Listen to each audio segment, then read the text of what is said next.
전남생물산업진흥원 친환경 농식품인구센터장입니다. 연구원이 아닙니다. 조일기입니다. 저는 제가 이런 처음 와서 간단히 제가 소개 먼저 드리고 말씀을 드리는 것이 좋을 것 같습니다.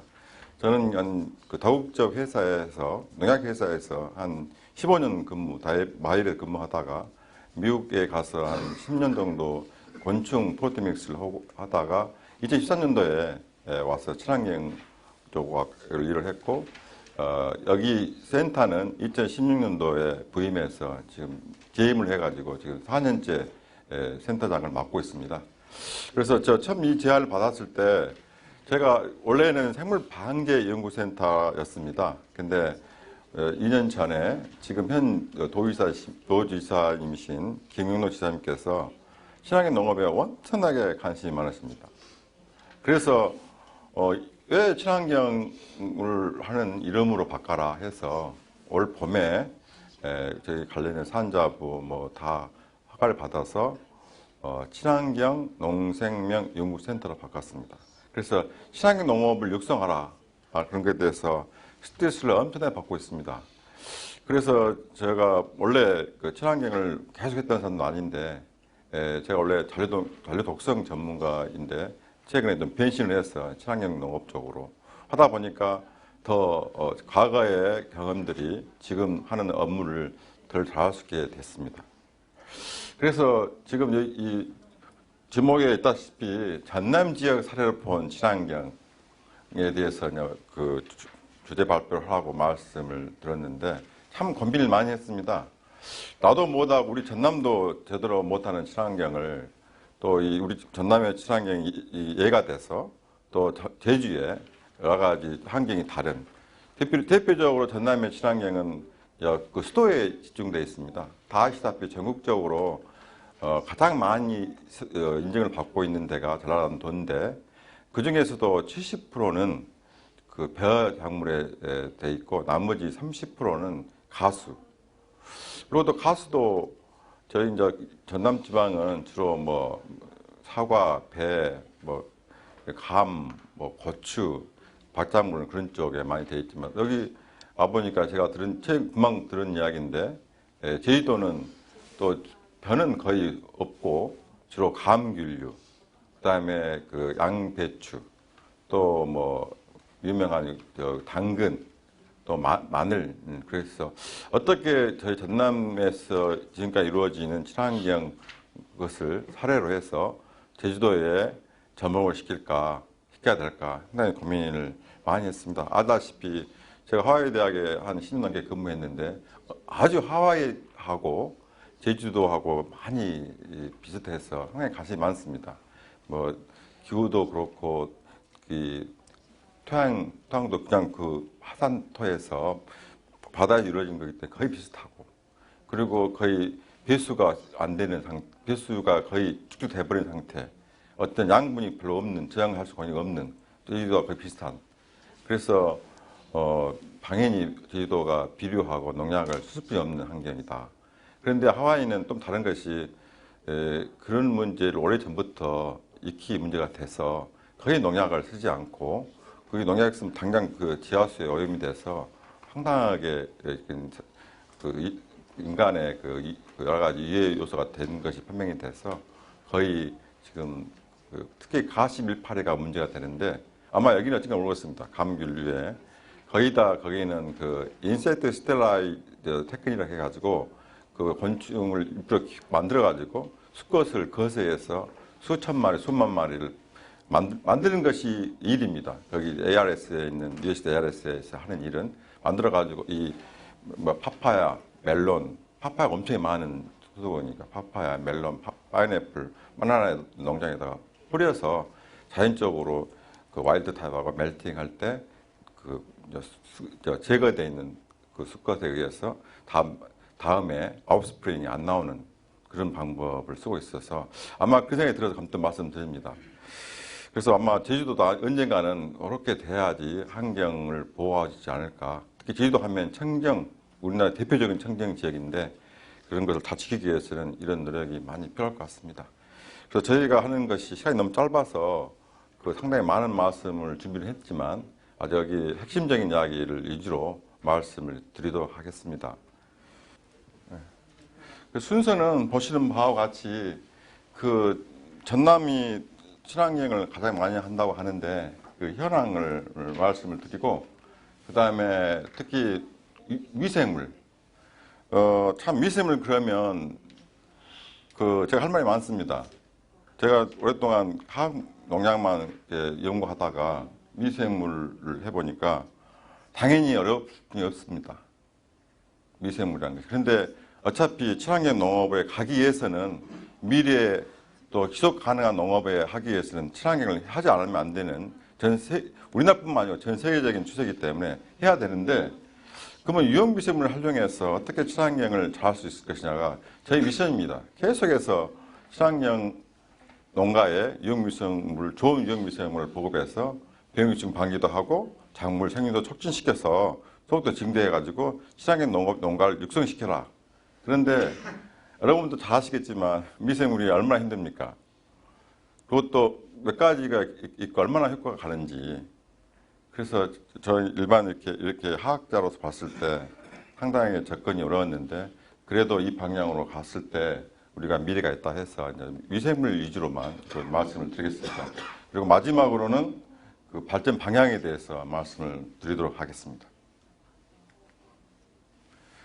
그 보시는 것은 다 아시는 내용인데 지금 이렇게 2016년까지 해서 유기 면적이 이렇게 전국적으로 1.1% 정도 증가했습니다. 이 기준은 제가 이제 상관 기준은 풍간원에서 나온 자료를 근거로 해서 말씀을 드리면 2016년에는 이렇게 1.1%고 전남에는 어찌냐? 전남에는 농경의 2%가 계속해서 증가해서 2000년대에 비해서 125배가 증가했습니다.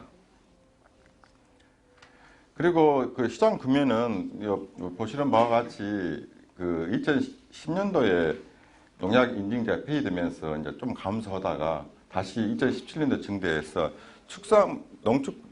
친환경 농산물의 시장 얼마냐 하면 금방 나와 있는 대로 1조 5천억입니다. 그러면 우리가 그 식품의 미역 매출이 얼마 되시 아십니까? 미역 하나에 한 품목의 김 매출액이 한 2조 됩니다. 2조. 그래서 우리는 얼마큼 어려웠냐. 시장 규모도 너무 적고 그렇지만 2024년 되면 1조가 된다. 여기 4조입니다. 4조가 된다라는 사항을 봤을 때 이 우리 친환경 농업은 계속해서 해야 된다. 친환경 농산물을 계속해서 생산하고 또 품질뿐만 아니고 가격도 경쟁성 있게 해야지 살 수 있다라는 것을 보고 준비를 해야 됩니다. 그리고 이제 그러면 전남은 어떠냐? 그러면 전남에는 보시는 바와 같이 전국 인증 면적, 유기농 인증 면적이 보고 이제 그 수치입니다. 면적이 55.6%. 이게 지금 2019년 10월달 따끈따끈한 데이터를 가져왔습니다. 그런데 불행히도 배에 70%가 돼 있고 나머지 배 위의 작물은 겨우 30% 정도에서 이런 것들이 좀 문제가 있고 또 이제 그래서 이제 지금 전라도에서는 어떻게 하고 있냐면 품목을 다양한 배에만 국한되어 있다 보니까 여러 가지 벼도 거의 나머지 벼를 제외한 나머지는 다 어떻게 합니까? 학교 급식, 군납 그런 거에 다 그게 해서 자율적인 시장 경쟁에서 소모된 게 아니고 그런 인위적인 정책적인 것이 많습니다. 그러다 보니까 이제 어려울 수밖에 없는데 그래서 이제 그런 걸 타파하기 위해서 이제 가수 전문 단지 조성해가지고 마케팅까지 고려하고 그 다음에 또 이렇게 교육을 통해서 이렇게 하고 있습니다. 그리고 이제 보시는 것은 아까 그 김영기 과장님 설명을 다 드렸기 때문에 저는 이제 간단하게 친환경 농업은 유기농이 뭐냐? 그러면 친환경 농업은 필요하고 유기농자재 농약만 쓴 겁니다. 친환경 농업은. 근데 유기농은 필요도 안 되는 겁니다. 그래서 친환경 농업은 농자재 사용 방법으로 봤을 때 비료도 안 쓰고 농약도 안 쓰면 뭐 하냐? 아까 그 김영기 과장님 말씀한 대로 토양 관리 통해서 건강하게 병해충 안 걸리게 하는 것이 가장 중요합니다. 약재보다는. 그런데 이렇게 됐다는 걸 보시고 그렇다면 지금 이걸 조사한 전국적으로 친환경 농자재, 친환경 제품에 대한 조사를 해보니까 그럼 어떻게 친환경 그 제품을 구입하냐 보시는 바와 같습니다. 이렇게 이런 나이가 드신 분들 또 이렇게 주로 TV 통해서 친환경 농산물을 알게 되고 또 구입 품목도 주로 이제 그 식품 건강에 관계된 업체류, 소면적 그쪽에 쪽에 많이 제한되어 있고 또 여기 수판율을 보시면 우리나라하고 좀 다릅니다. 우리나라하고 외국하고 우리 안전성인데 해외 쪽에 선진국 우리도 선진국이지만 그 환경 보호 이렇게 되어 있습니다. 그리고 지금 제가 이제 처음 우리 오병수 대표님께서 말씀하신 것이 뉴스를 보시고 이제 말씀하셨는데 양파 그 유기농 양파가 한평에서 제일로 크게 몇십만 떴던데 그거 위주로 좀 말씀해 주라 했는데 제가 그걸 한 달 동안 찾아봤어요. 많이 돌아다니고 그랬더니 별거 아닙니다. 그래서 완전히 기계야.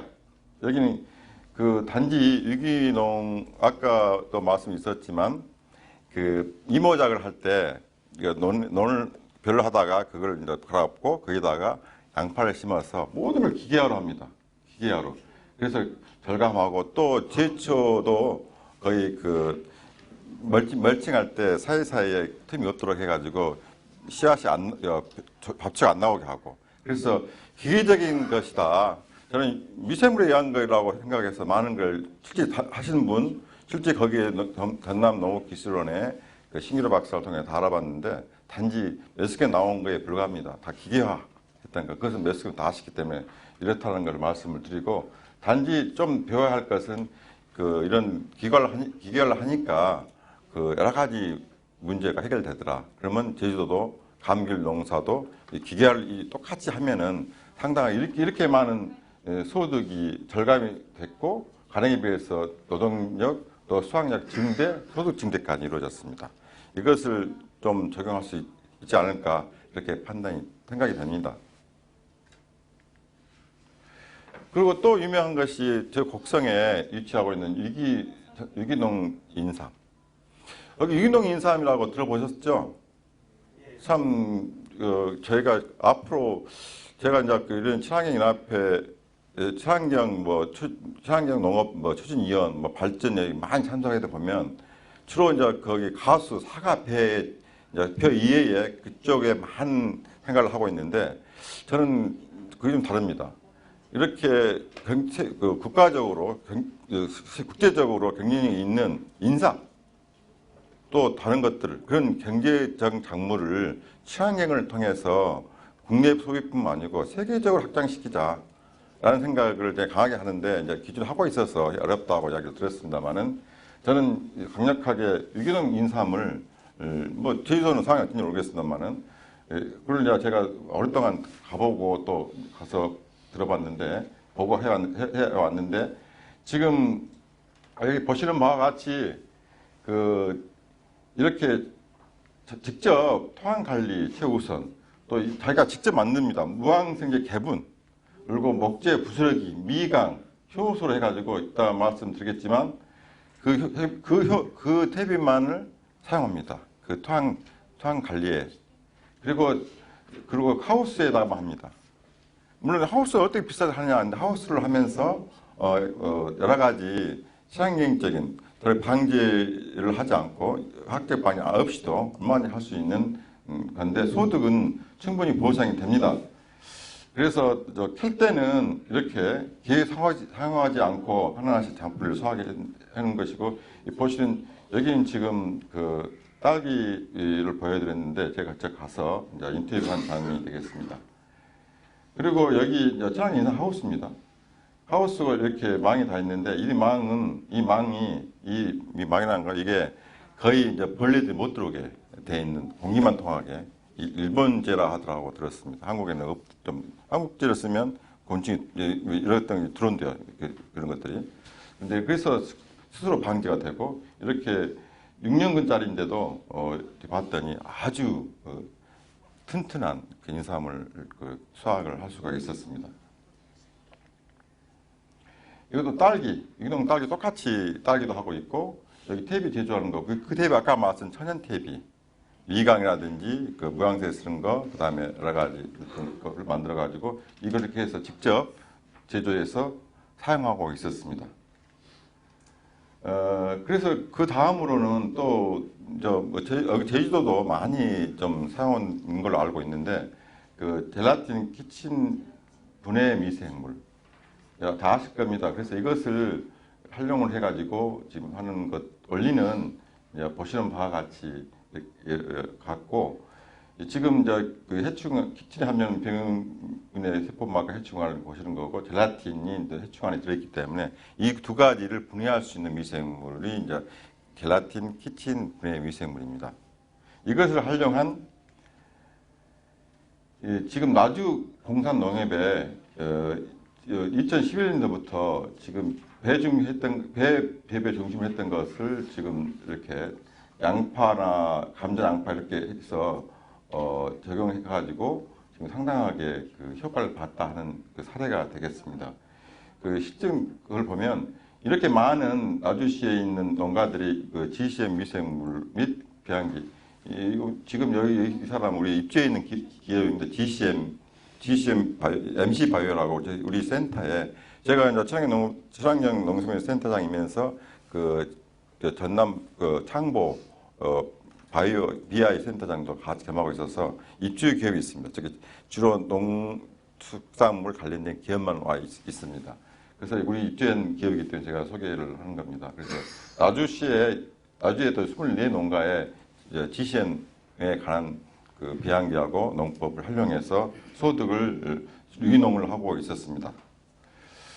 그리고 거기에 대한 그 보고서이고 화순도 보시는 바와 같이 대량 GCM을 이용해서 대량 미생물 배양을 해가지고 토마토, 복숭아, 고추 한 70명 정도 농가에서 이렇게 보고를 받아서 설치하고 있고 아마 감귤 농장도 뒤에도 있다고 들었습니다. 제가 그 몇 번 왔는데 기억을 못 하겠습니다만은. 그리고 화순농협에 대한 그 지금 양파하고 쪽파, 마늘 시험을 GCM을 처리해서 재배하고 수확한 상태인데 수확한 병균충도 없고 수확도 증대됐다고 이렇게 한 내용이 되겠습니다. 그리고 신한농협도 보시는 바와 같이 이렇게 연적장애가 심한데 젤라틴 키친 분해를 해서 상당히 효과를 보기 위해서 그걸 적용했습니다. 그리고 저희가 그 농축산 유성 미생물을 이제 한 10년 동안 연구했는데 주로 유산균, 거초균, 광합소균, 효모, 방성균, 곰팡이 너무 시간이 없는데 이렇게 이걸 해서 실험을 했던 것들에 대한 항균력 효과를 이렇게 했습니다. 뭐 저항성 유도하는 거, 그다음에 여러 가지 그 미생물을 넣고 또 거기에 저항성 유도를 해서 또 병균을 접종해가지고 이렇게 보면 효과가 O6라는 그 미생물을 처리했을 때는 전혀 발병이 안 되는데 안정하다 그런 내용이 되겠습니다. 그래서 이런 것은 쭉쭉 넘어가겠습니다. 생활 촉진 아까 유명희 과장님 말씀하셨기 때문에 또 항염 저항성, 기생하는 거, 항해충 활성, 그다음에 유황 아까도 말씀했고 미모사 쓴 것들, 흉가루병 방제, 우리가 10년 동안 만든 제품이 되겠습니다. 그리고 실제 농업용, 축산용 제품이 되고, 그다음에 그 제품에 대한 설명인데 이 제품을 이용해서 효과는 보시는 바와 같이 옥치라는 제품을 만들었을 때 이렇게 그 어이의 효과가 있었고 또 여기 보면 이렇게 마늘에도 효과가 있다는 내용이 되겠습니다. 그리고 또 충 관리로 네마토겐을 개발했는데 이것도 이 수박에도 상당하게 효과가 있었는 것을 보인 실험 장면이 있고 멜론도 마찬가지입니다. 우리 멜론이 곡성에 전국의 60% 이상을 생산하는 주요 품목입니다. 그리고 또 생균팜이라고 해서 이것도 지금 바시러스 아미노 리키페이션스라는 균주를 이용해가지고 이 균주가 또 이 대사 물질이 유명한 서펙틴을 만들어냅니다. 그래서 이게 대한 것을 보면은 또 이제 GM4라고 해서 이렇게 이런 그 스티키 구충 배양을 했을 때 처리했을 때 이렇게 효과가 있다는 내용이 되고 그다음에 복숭아, 순나무, 유기농 미생물 이건 넘어가겠습니다. 옹실 가루위, 멜론 이제 고충 멜론 하우스의 선충 방지 효과, 자기들 개발한 약재들입니다. 여기 보시면 멜론도 이렇게 효과가 있었던 약재고, 그리고 이제 그 제한 결과를 이제 냈던 것이어서 또 토란 연작장애도 미생물을 해결을 했습니다. 토란이 아주 연작장애가 심해서 이것도 이제 그 처리를 했던 내용을 시간이 있으면 많이 말씀드리면 좋겠는데 시간이 없기 때문에 넘어가도록 하겠습니다. 그리고 그 지금 그 친환경 농업의 가장 중요한 제초는 97.8%가 왕우렁이랍니다. 근데 왕우렁이가 최근에 좀 환경부에서도 지금 생태 불안정이라 해가지고 지금 제재를 준비하고 있어서 그에 대해서 대응책으로 월등을 못하게 하는 것도 우리 미생물로 했던 것에 대한 보고서 실험 내용이 되겠습니다. 그게 있는 내용이고 지금 이제 그 여기 악습부터는 지금 미생물 제품을 가지고 축산농가 악취 제거에 대한 실례를 말씀을 드리겠습니다. 여기 이 악취 제거하기 위해서 한 예열하는 제품에 대한 내용이고 실제 악독 이온 제품인데 그 차례를 말씀드리면 그 양돈 농가에 예를 보면 돼지 농가에 저희 이제 이 균주를 축산 농가에 처리하면 아모니 가스가 항화수소가 이렇게 감축이 됐습니다. 물론 뭐 여기 보면 아모니아하고 이산화황만 제거한다고 해서 그 축사에 특히 돈사 한우라든지 그 가금류는 계속 그 약치가 문제 안 돼요. 돈사가 돼지 농가가 제일 문제인데 그 다 되지 않지만 특히 페놀계 화물은 못 잡습니다. 이 미생물로.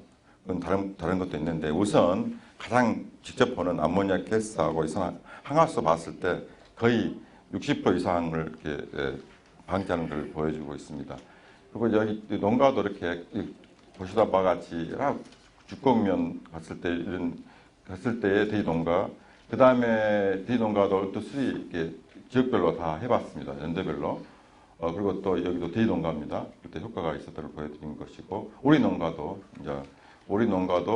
저희 이제 제품을 우리 균주 썼을 때, 처리를 했을 때 이렇게 악취가 절감이 되는 것을, 물론 미생물 갖고 다 해결하냐라고 할 수 있습니다. 왜냐하면 축산농가가 악취 문제가 가장 심각하지 않습니까? 그 여러 가지 지자체 큰 문제인데 지금 각각 축사에 가보니까 다들 환경이 다릅니다. 재래식도 뭐 개발 조금 선진화되니까 거기다가 다 다른데 일단 저희 미생물을 처리하면 효과가 있다는 것을만 말씀드리고 여러 가지 케이스가 다양하기 때문에 이것이 전부는 아닙니다. 육계 농가도 보시는 바와 같이 시간이 있으면 말씀을 다시 드려야 되는데 다 드릴 수가 없어서 이렇게 넘어가도록 하겠습니다. 그래서 미생물을 활용한 사례가 이렇게 많다. 특히 또 곡성의 부산물 자원화센터 이렇게 이제 그 농가에 이렇게 여러 가지 그 분뇨를 이렇게 수거해서 이렇게 비료를 만들어서 판매도 하고 하는 것을 우리 제품을 또 그쪽에다가 공급을 해가지고 사용을 하도록 했습니다. 그리고 이것은 지금 제가 이제 그 유기농 하려고 아까 말씀드렸기 때문에 이런 제품들을 이런 그 화학물들이 이제 유기농 제재로 사용하고 있는데 너무 적습니다. 그래서 계속해서 좋은 그 식물 추출물이라든지 또 유기농 저자재 원료를 많이 개발해야 되는데 그게 우리 큰 과제입니다. 그리고 이제 발전 방향에 대해서 제가 한 5분 정도 더 쓰겠습니다. 시간 몇 시까지 하면 되는가요? 아까 늦게 시작했는데. 예. 그래서 이제 그 앞에 내용들도 좀 말할 게 많은데 시간이 없기 때문에 제가 중요한 말씀을 하겠습니다. 그러면 앞으로 이렇게 미생물을 이용해서 우리 전남 지역은 있는데 그 발전 방향은 어떻게 할 거냐. 그래서 이제 전남의 생명 땅이라고 이렇게 도의사님께서 강조해서 유기농 확산을 목적으로 하고 있습니다.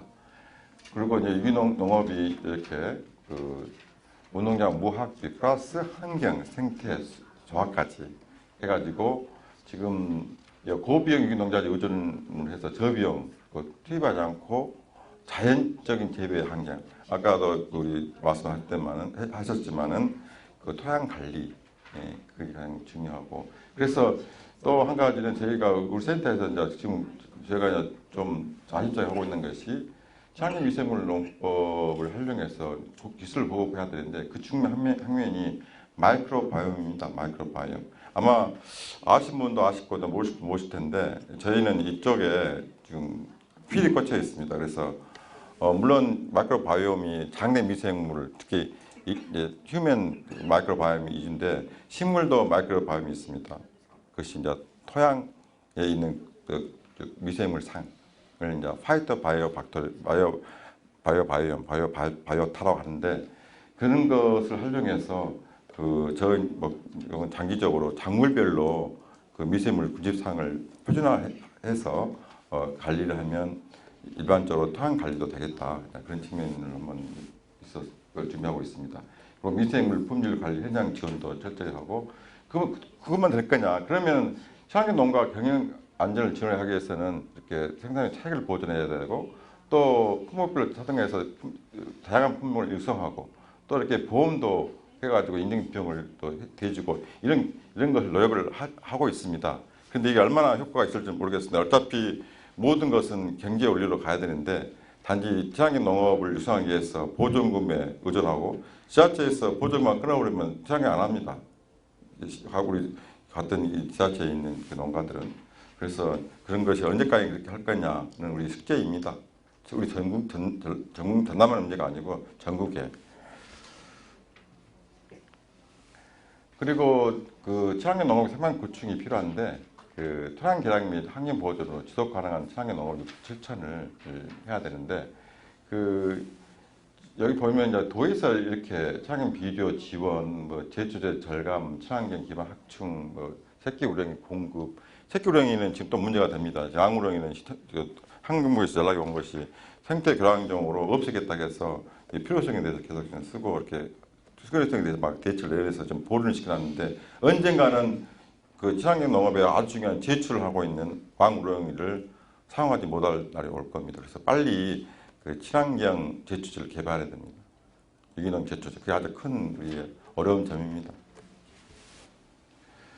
그리고 이제 친환경 인증 가수 비가랭 하우스 돈이 많이 드니까 아까 같이 비가랭 하우스를 통하면 여러 가지 일단 병해충을 좀 예방할 수 있고 또 그런 측면이 있기 때문에 또 발생을 좀 저해할 수 있고 중요한데 그 돈이 들기 때문에 이것도 지원이 필요하다. 그래서 도에서 이렇게 하는 내용입니다. 그리고 그 친환경 농업 지구 조성을 이렇게 하고 있습니다. 그리고 또 생태 지구 조성도 육성을 하고 있고 도에서 이렇게 준비하고 있는 내용이 되겠습니다. 그리고 이제 친환경 농산 완전히 판매가 가장 중요한데 가실육 가치 생산 확대가 필요해서 이렇게 나눴습니다.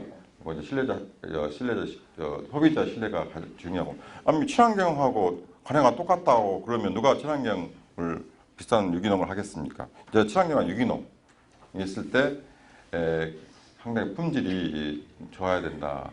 그리고 또 지금 아까 말씀을 올렸는데 그 친환경 농산물의 거의 대부분이 판로차가 강제적인 학교 급식, 군납 그런 데 제한되어 있어서 그런 걸 좀 확대를 아니면 더 다른 것도 더 다른 가수 엽체리로 좀 확대해야 되겠다라는 것도 그런 방향으로 전라도에서는 친환경 농업 정책을 하고 있습니다.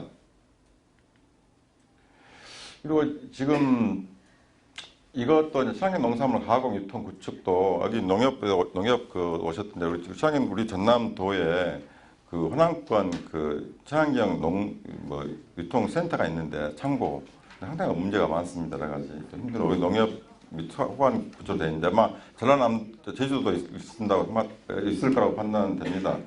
그리고 이렇게 친환경 농산 수출 기반은 파프리카, 토마토 여러 가지 것들을 이제 해외 바이어 초청해서 설명해가지고 우리의 유기농 그 친환경 제품을 이렇게 선전해서 이렇게 우리 국내에 소비만 볼 게 아니고 특히 동남아시아나 선진국에 판로를 개최하는 것도 중요한 친환경 농업을 육성하는 방법이 됩니다. 그리고 이제 이것은 제가 농생명 마이크로바이옴 기반 생태 구축 제가 한 노하우 제가 지금까지 한 6년 동안 친환경 농업의 센터장으로 근무하면서 그 농생명 마이크로바이옴 기반 생태 순환 농업 구축 이렇게 제가 타이틀을 잡아서 지금 매진하고 있습니다. 그 이제 마이크로바이옴에서 모르시는 분도 있겠지만은 지금 이게 이제 한 이슈가 그 동물뿐만 아니고 식물도 가능하다. 그래서 지금 그 농업 생태 복원, 그 생물 촉진, 농업 생산 상산과 생태 순환 농업 및 구축이 우리 친환경 농업을 위해서 반드시 필요하다. 제가 개인적으로 생각했던 것을 우리 정책으로 지금 입안하고 있습니다. 그리고 그 지금 이것은 이제 일반적으로 이제 마이크로바이옴 내용이고 농생 마이크로바이옴 후보 물질을 확보한다. 참 중요한 이야기입니다. 지금 소재화. 이게 뭐가 후보 물질이냐? 그 마이크로바이옴에 특히 저희들은 이제 농업이니까 곤충, 장수풍뎅이, 장내 미생물에서 유능한 미생물들 하고 특히 이제 조류독감 그 과제를 오랫동안 했습니다. 조류독감을 예방할 수 있는 또 곰팡이에서 진균에서 백신을 만들어서 그 여러 가지 그 변이종을 대응할 수 있는 것도 하고 있는데 그것은 여러 가지 제한이 있어서 좀 미루고 있는데 그것보다는 조류독감을 예방할 수 있는 항바이러스 사료 첨가제 개발 그 측면에서 봤을 때 그 여러 가지 후보 물질이 있습니다. 마이크로바이옴에 그래서 이런 것을 수집해서 또 사료 첨가제 개발하고 하면은 그 가금류가 그런 것을 먹으면 스스로 면역이 된다.